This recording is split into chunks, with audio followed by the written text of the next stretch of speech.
They shall mount up with wings like eagles. They shall run and not be weary. I'm Kyle Moy, the pastor. I am here to dig into the Word and provide the blueprint. I'm Wayne Stallings, the worship leader, and I'm here to find the heart and the rhythm behind the walk. And I'm Kyle Hatcher, the guy in the seat next to you. I'm just trying to figure out how to live this out when Monday morning hits. 3 perspectives, 1 mission. To rise above the noise And lead where God has called us. This is the Eagle Man Podcast. Let's take flight. With a spirit and I read a verse. Devil tried to kill me, but it didn't work. Pressure tried to kill me, but I did it first. Walk into the studio fresh out of her. New Jerusalem, this ain't the metaverse. Just make it worse. Stomping on the devil like I'm playing Kurt. Faith in words, place it in a verse. I ain't taking perks. God, he made it work.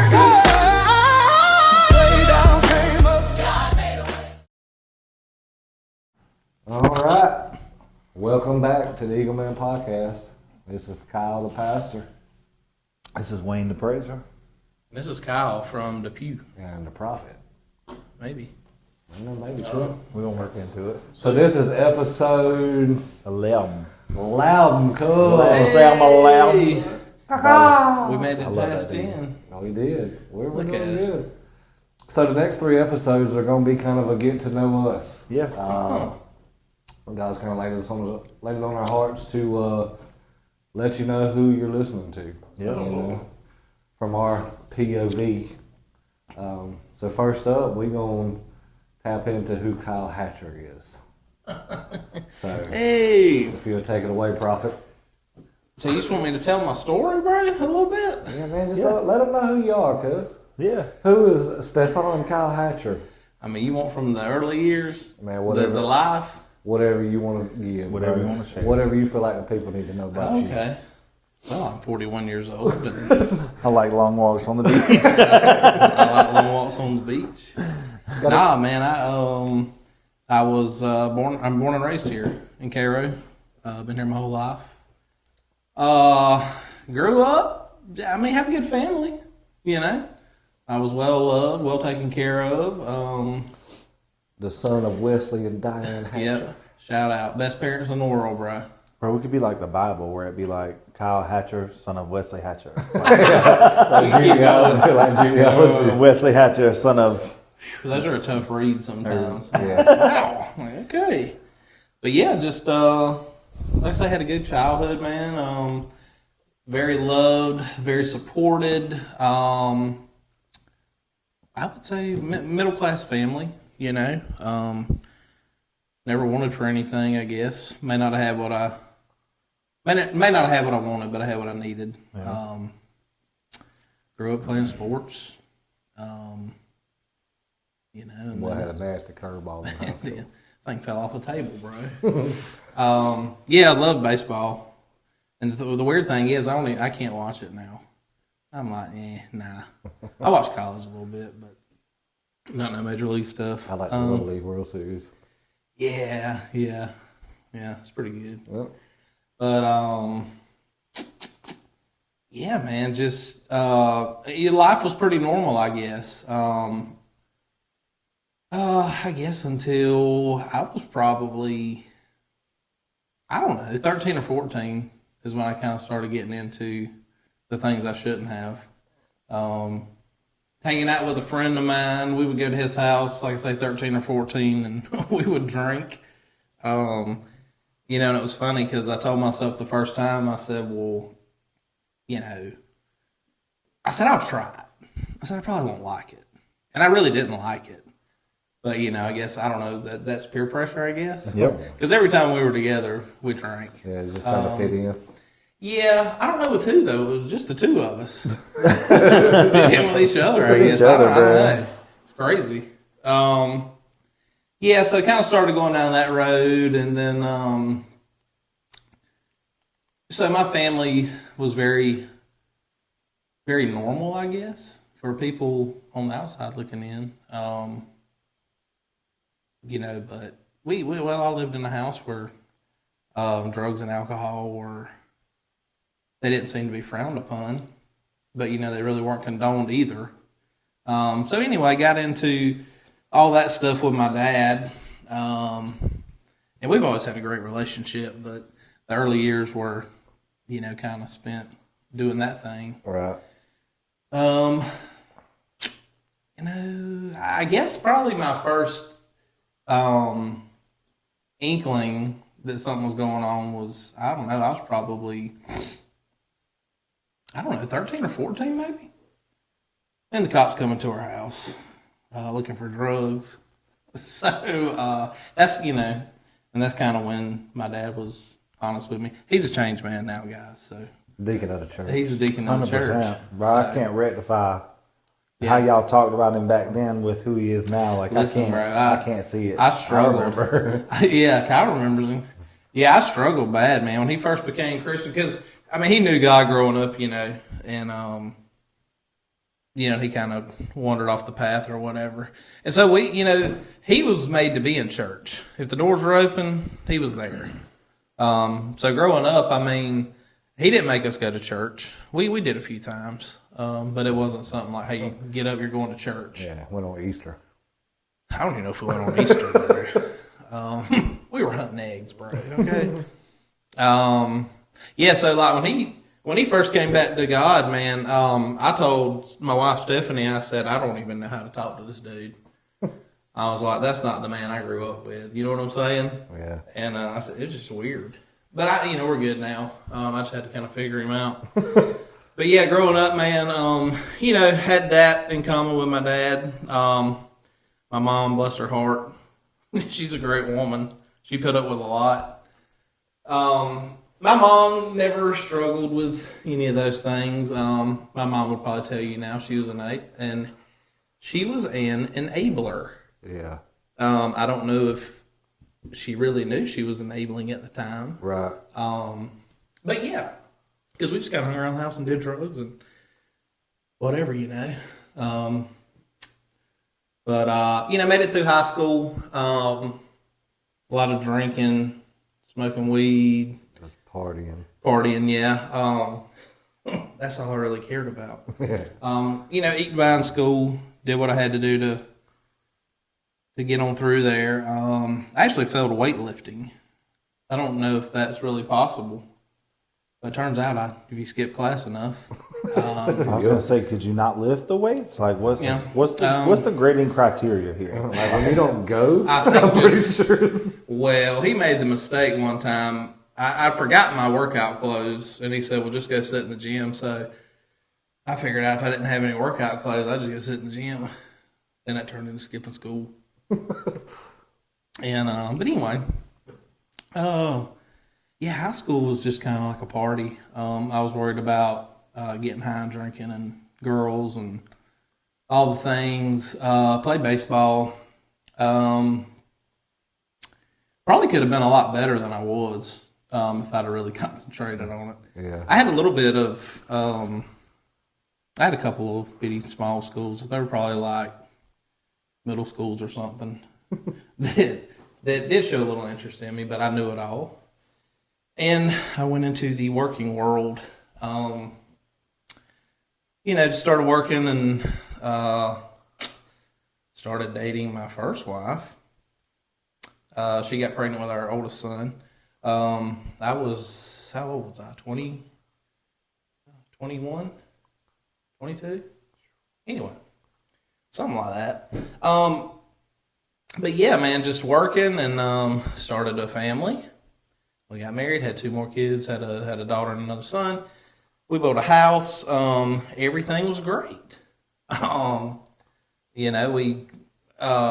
of had that life, I guess you want. We had a new home, we had cars, had some toys and stuff. Everything was going good, except that I probably was not the best husband. I still drank and did drugs, and I stepped out of our marriage some. So yeah, there was that. So I was not a great husband. But we wound up divorcing. Then that's where it got pretty bad. I'm not gonna cry. It's okay if you do. Yeah. We're here for you. Oh, not the rag, bro. Hold on, what's that right here? Okay, I'll find out. But yeah, so that's where it got probably the worst. Because I kind of went in and out of addiction. You know, like my ex-wife would catch me getting high, and I kind of cut back a little bit. I don't think I ever really quit. Or I quit doing the drugs a little more, but I'd got to kick up the drinking, you know, Right. or whatever. So anyway, we split up, and she filed for divorce like within the next couple of days. I remember, to be honest with you, didn't really care. I was worried about my kids. That hurt, you know, but as far as my ex-wife went, yeah, no, didn't really bother me. Right. Kind of started picking back up on the drinking. You know, lost everything. The house was gone, all the stuff. So I moved back in with my parents, and you know, quickly found or started a relationship with someone else. That started out great, ended badly because of drugs and all the things. But during this time, so you know, used to I would not share this, but as God's worked on me, you know, our testimony is big, and I've shared it in front of a lot more people.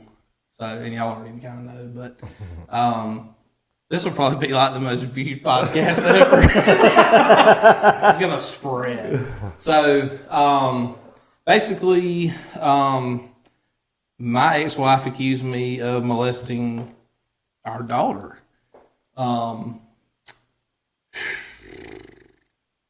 So I lost my parental rights immediately. And man, the whole thing just kind of got drug out. So that was almost 13 years ago, 12, 13 years ago.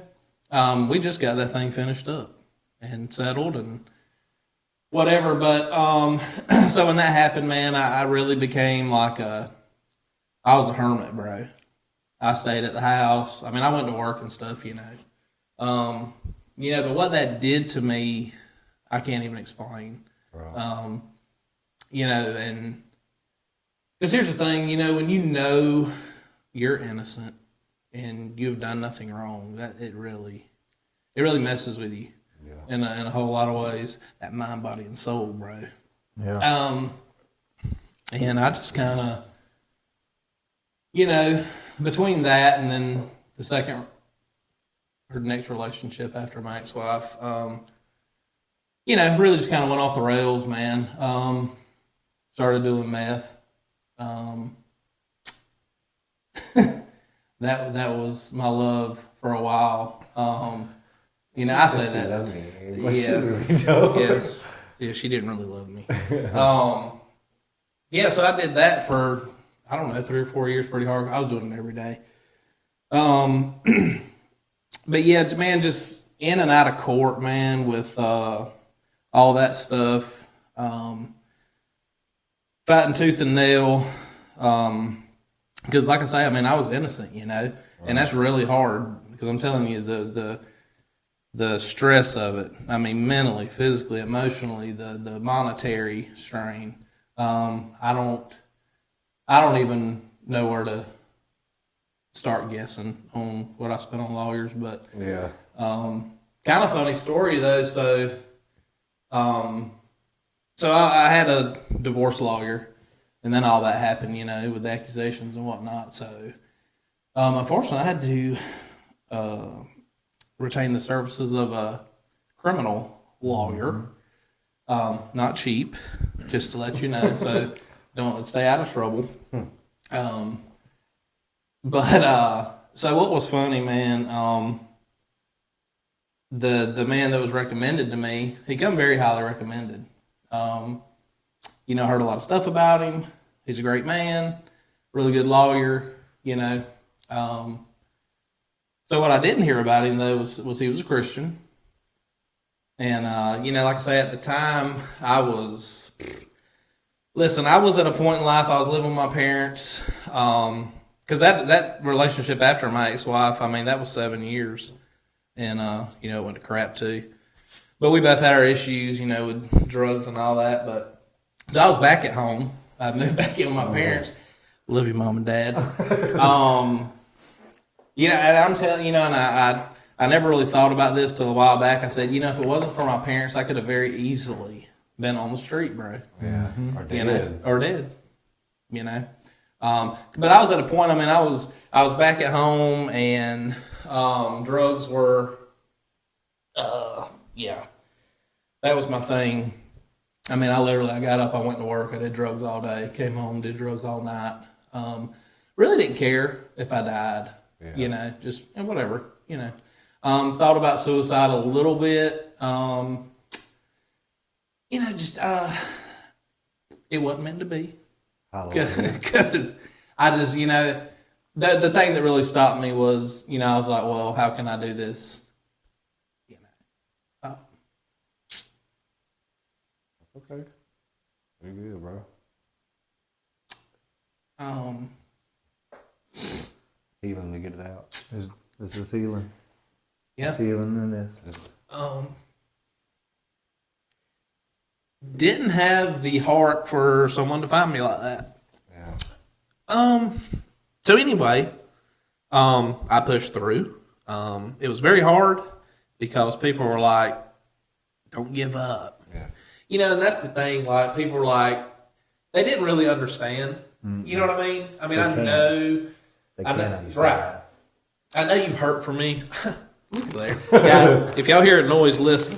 I took the Kleenex box and made me a microphone stand, so that's what you just heard. I was looking for the Kleenex, but they're right in front of me. So that was one of the tough things, man. I knew people loved me and they cared and they hurt for me, but I was just like, bro, you don't even know. Yeah, you know what I'm saying? Yeah. Literally, I was scared to come out of my house, dude, like in fear. Yeah. You know what I'm saying? I was arrested, actually. So I got to, Earl wasn't there yet. But, so that was another kick in the face or whatever. As an innocent man, you're like, wow. I mean, I can't explain to you the helplessness that you feel. Yeah. I mean, look, I would have rather you said he killed somebody. Yeah. But just the fear of people talking about you, labeling you and all the things. But anyway, I get in with a lawyer, man by the name of Chris Ambrose. And like I say, I was in the middle of it. I was smack dab middle of addiction. Like I say, living back at home, didn't care if I lived or died, really just wanted the hurting to stop.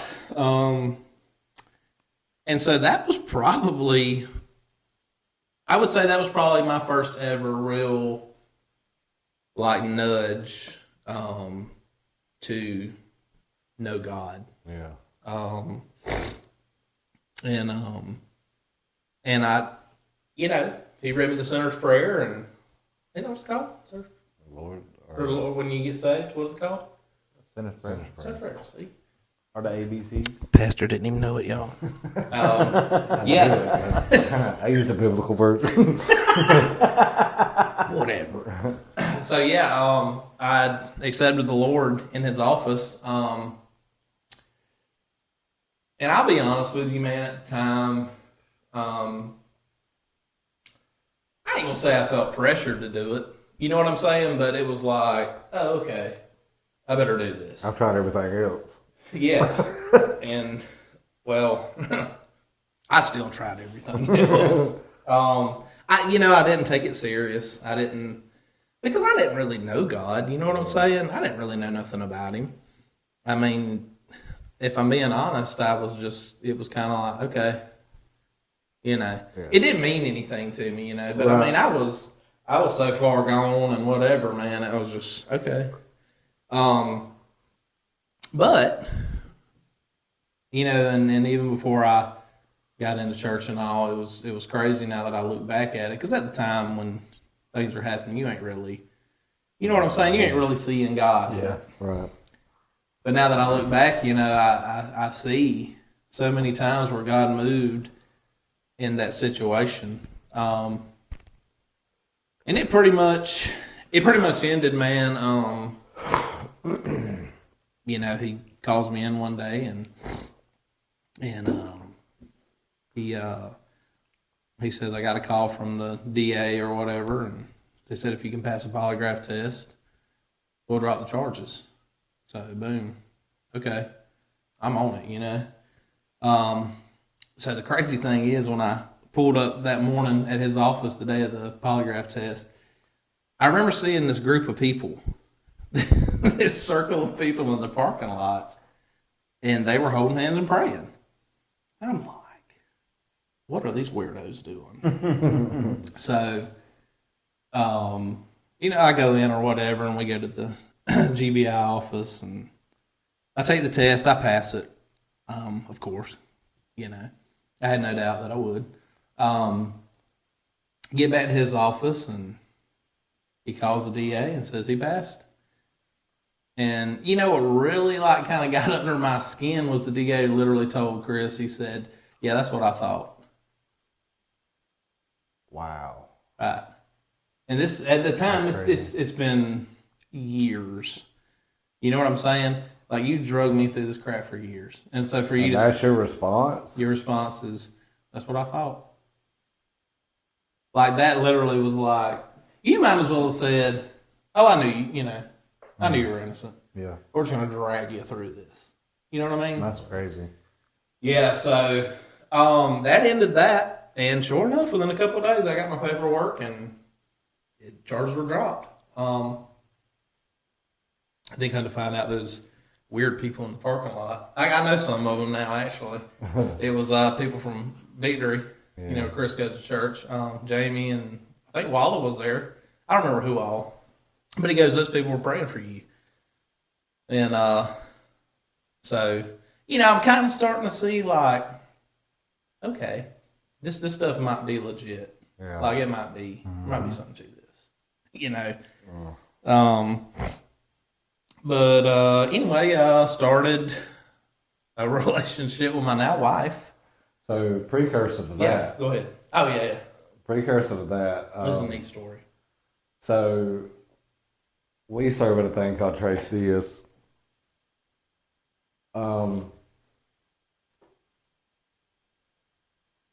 And I think this was my first time, because there's a men's and a women's weekend. The only men that can be on the women's weekend was if you're a spiritual director, pastor type thing. This was my first time being on the women's weekend, and I was serving, and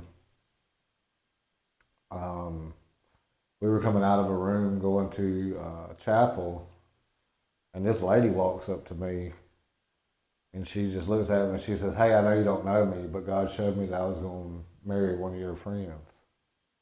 And I looked at her, I was like, "Lady, none of my friends are in church." You know what I mean? Like, I don't, like, everybody that I'm friends with in church is married. Like, I don't know who you're talking about.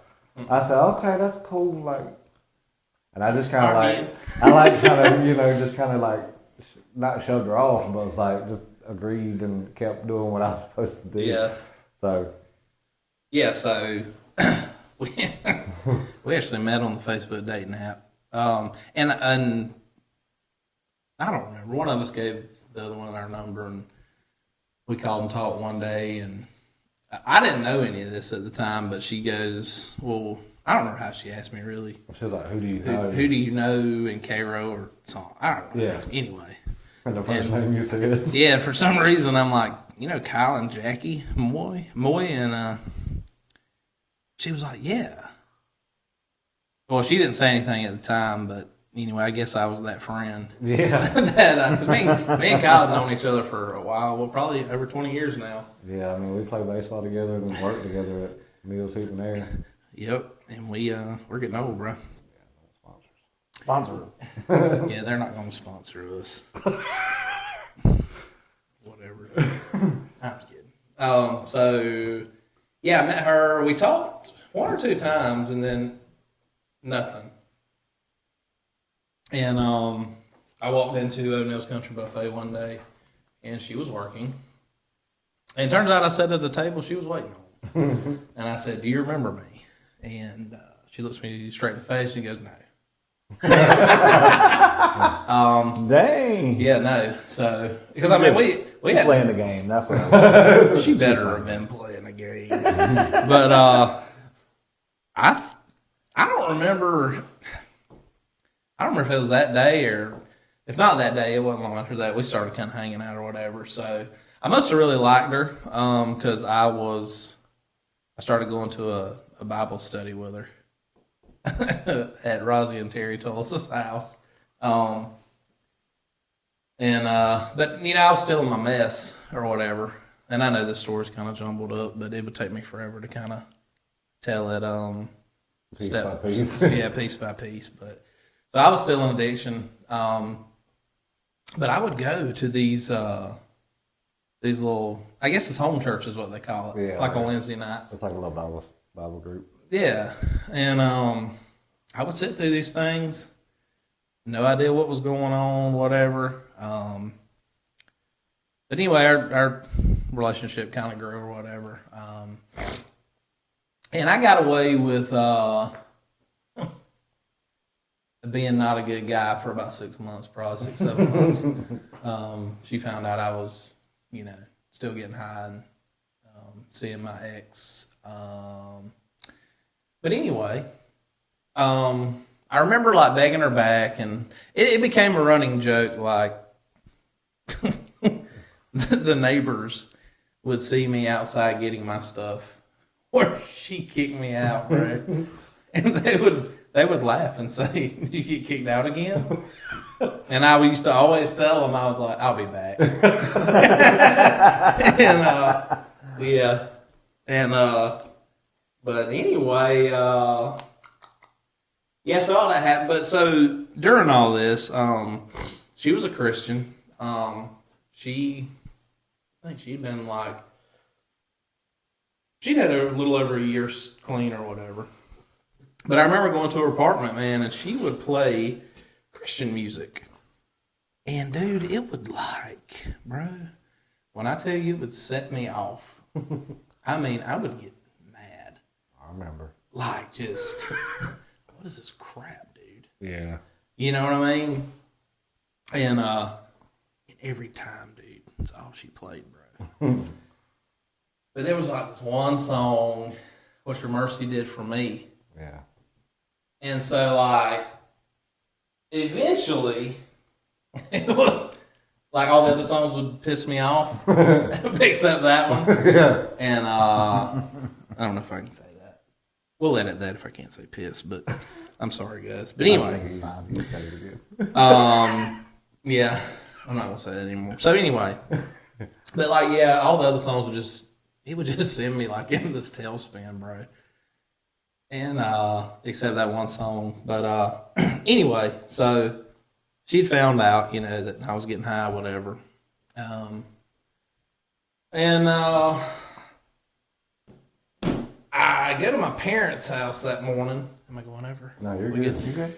I go to my parents' house that morning because, well, that's where I lived at. And the whole time over there, man, God was like, play the song. And I was like, so now, looking back, I realized God talks to us all the time, but we just don't pay any attention to it. That's right. If we don't know, whatever. Yeah. So the whole time on the way over there, God's like, play the song. And I'm like, no. Mm-mm. He wouldn't stop, bro. He's like, play the song. And I wasn't working at the time because the company I worked for closed. And that was when Trump was giving all that money. I was making more money sitting at the house. So I said, I'm going to do this for a little bit. COVIDical. Yeah. And work on my truck. I had a little truck I was fixing up at the time. But, God was just like, play the song. And I was like, nope, not doing it. And so I get there and I go back in my room and I'm like getting all my stuff out. I'm finna get like really high. And God's still like, play the song. And I'm like, no. So I get high. God don't care. He like, play the song, bro. So I played the song. and broke down, bro. And that was probably the first time I remember God, like, you know, like I say, looking back now, I mean, he always talks to us, you know. But like that was the first time I remember being like, oh, this is God. And, you know, he said, you're tired. And I was like, yeah. Facts, you know. And I remember calling Stephanie and telling her what happened, and you know, she was kind of like, okay, whatever, all right. I mean, she was done, you know what I'm saying? Yeah. And but yeah, so I got clean, and we figured stuff out, and we've been married, it'll be 5 years this year. So, yeah, man, and so ever since then, but I started going to church with her. I skipped that part. Yeah. So, and I knew this is where Kyle Moy preached at.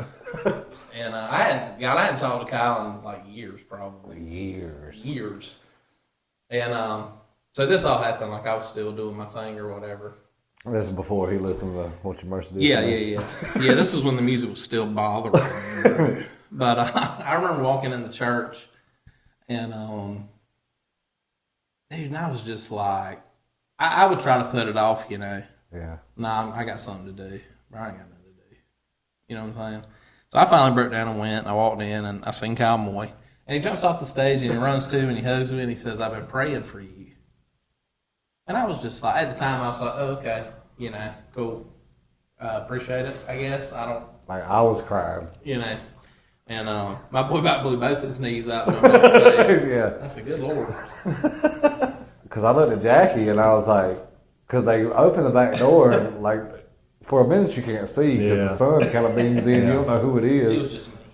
And then like he closed the door, and I looked at Jackie, and she said, go get him. I said, is that who I think it is? That was him. She said, yeah, and like I unplugged I wasn't plugged in by then because I still couldn't play good enough to be plugged in. So I like jumped down, guitar and all. I was like, bro, I've prayed for you. Like, me and my wife's been praying for you. Yeah. And I was like, I was in tears, and he was like, oh, okay, whatever. Yeah. Yeah, I'm like, dude, I'm high. I was like, I ain't slept in 3 days, bro. Like, Yeah. what? But it was good. Like, my body's so dried out, bro. Look at I ain't you drunk. now. Yeah, I ain't drank, ate, or slept in 3 days. Like, I ain't got no tours, you know. But yeah, I thought it for a while.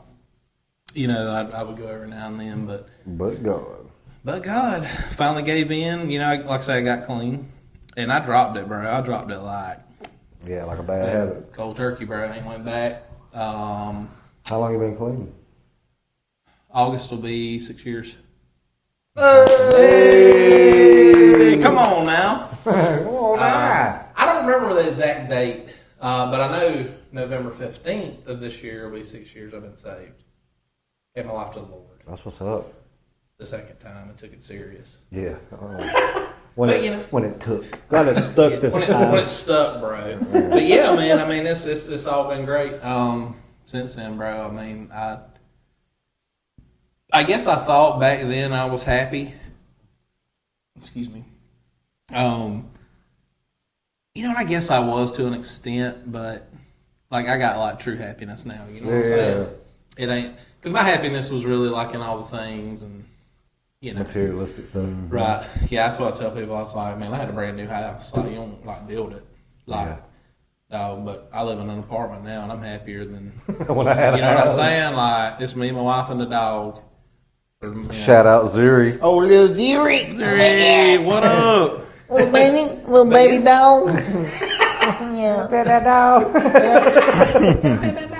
What are you doing? Yeah, I'm little baby boy. I just got one question. Like, so the people that know you know, like your sense of humor is like Impeccable. it's like one of the things that set you apart from a lot of people. I've even been told I'm funny in moments I really don't need to be funny in. Yeah. I was like, okay, got it. So, like, I think God is using that now as, like, because me and you've talked about it, like, our sense of humor is kind of a defense Oh yeah. to not address hard things. For sure, yeah. But one of the things I'll tell the people like me and you work together at meals, and I just started going to church and was still trying to fight through the things that I went through, and you'll hear more about that in a later episode. But like your sense of humor pulled me out, like not even realizing what it was for. So at what point do you remember like God transitioning like your sense of humor from a defense to kind of a thing to help people? Uplifter. Yeah, like because it's still kind of a defense Yeah, a little bit. to an extent. Yeah. You know. It's funny though, like I feel like I don't face as many hard things. Yeah. Like, you know what I'm saying? Now that I've kind of got my life together a little bit. So I think I've known for a while that Like, I believe you could do stand-up comedy. I agree. I've What- thought about it, but I'm what like, I I'm too would- old, bro. I'm too old. Well, I told somebody, I was like, I'm funny, like in the moment funny. Yeah. Yeah. Like writing jokes. Yeah.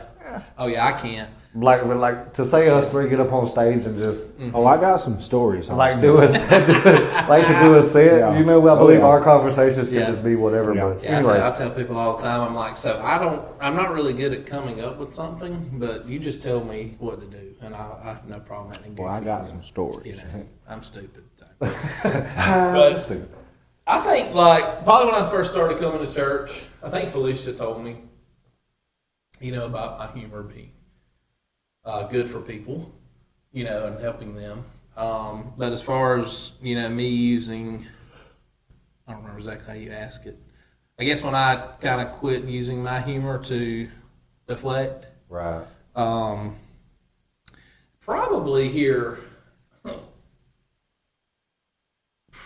Here's my thing. So, probably here more recently. Yeah. Like I say, after all the stuff with the kids was over and that kind of got put to bed and started going to counseling and all that. Right. And getting some healing, you know. That's cool. It's, you know. Man, So I just have one question, and it would be if someone were to listen to this and they feel like, my God, like that guy's story and my story is exactly the same. Like, what's one piece of advice that you would give someone in that situation? Like, is there something that you can tell them? I would tell them to don't give up, keep pushing. If you don't know God, get to know God, find God. You know, because I could, you know, when I was going through all the stuff, I would have never told you this, but now, I mean, He's the answer. I mean, prayer, being around people that truly love you. I mean, you got to clean up a lot of stuff. You know what I'm saying? Man, who you hang out with, the stuff you put yourself, the situation you put yourself in. You got to change your life, bro. Like in a lot of ways. I think the hardest thing for you, just from the outside looking in, was allowing people to love you. Yeah. Yeah. Because I mean, when you go through something like that, You just feel You- unlovable. Like you yeah, feel like the world's unlovable. against you. It does feel rough. I know that. You don't want to trust nobody. Right. That trust is gone. So, yeah, get around people you can trust and that really love you, man, for who you are. You know what I'm saying? Because there's a difference in somebody saying, "Oh, I love you," and somebody like truly loving you. Yeah, like But I truly love you because, like, I remember know you I remember Stephanie called me. She was like, "Can you come get him?" And I'll tell this story, and then we can kind of, unless Kyle has something else to share. Like she called me, or she messaged me on Messenger with Jackie in the group. She was like, "Can you come over here and talk to him? Like, Yeah. I don't know what else to do." Yeah. And I was like, "I don't even know where you live." And she told me the apartment, Pull up. like the B205. That's it, baby. And so I went, and we had been friends for a little bit or whatever, and not really live life experiences, Yeah. Yeah. like kind of on the We- surface, we be were- funny, like yeah. do drugs together, Yeah. be funny together. Yeah, we were friends, but we didn't have like that relationship like Right. we do now. Yeah. So I walk in, and like he just loses it. like just Yup. mad. And don't come up here playing your music neither. Like he looked at, like he looked at Stephanie and said, "You don't freaking listen." I probably didn't say it that nice. No, but for the sake of Yeah, let's not you say know, that. and like he walked out, and so I walked with him, and he was like, "What are you doing?" I said, "Going wherever you going." Yep. He was like, "What if I don't want you to go?" I said, "What if I don't care?" Yeah. Yeah, I remember I got in the truck. I looked and- at him and said, "Just sit in the truck with me." I said, "I'll go wherever you want to go. Just get in the truck with me." I got in the truck and you got in and you said, "Where are we going?" Yeah, I said, "Where we I going?" was like, "My God." He I said- "This dude right here." he said, "I don't know." I said, and we just, I was And like, we just sat there. I said, "Talk to me." Yeah. I said, "Whatever you want to say." I said, "I'm here for it." Mm-hmm. But we sat there for probably an hour or two. Yeah. You know, and he was like, "Oh no, man." He was still. Yeah. Well, I had like so Stephanie had 3 I kids. told you not to call him. Yeah, bro. I was mad. I was big mad. 38 hot, bro. I said, "Oh, poor baby man." Yeah. Well, like a big thing for me during all that was, me and Stephanie got together. She had 3 kids, and I've been through all the things with my kids, and I had essentially I felt like I was lost, bro. Yeah. I'm like, bro, I don't know how to raise no kids. I don't know how to be no daddy. You know who does though? Jesus. Yeah. And I mean, you know what I'm saying? I do. You do. I knew how, Yeah. but I was just like so scared, I Well, guess. somebody had to breathe life into that part of you again. Yeah. Right. Yeah, You know yeah, what I'm saying? But yeah. anyway. Because I felt lost, bro. I was like, mm-mm. I remember telling her one time, I was like, I don't want no family. Yeah. Guess what? Got him. Yeah.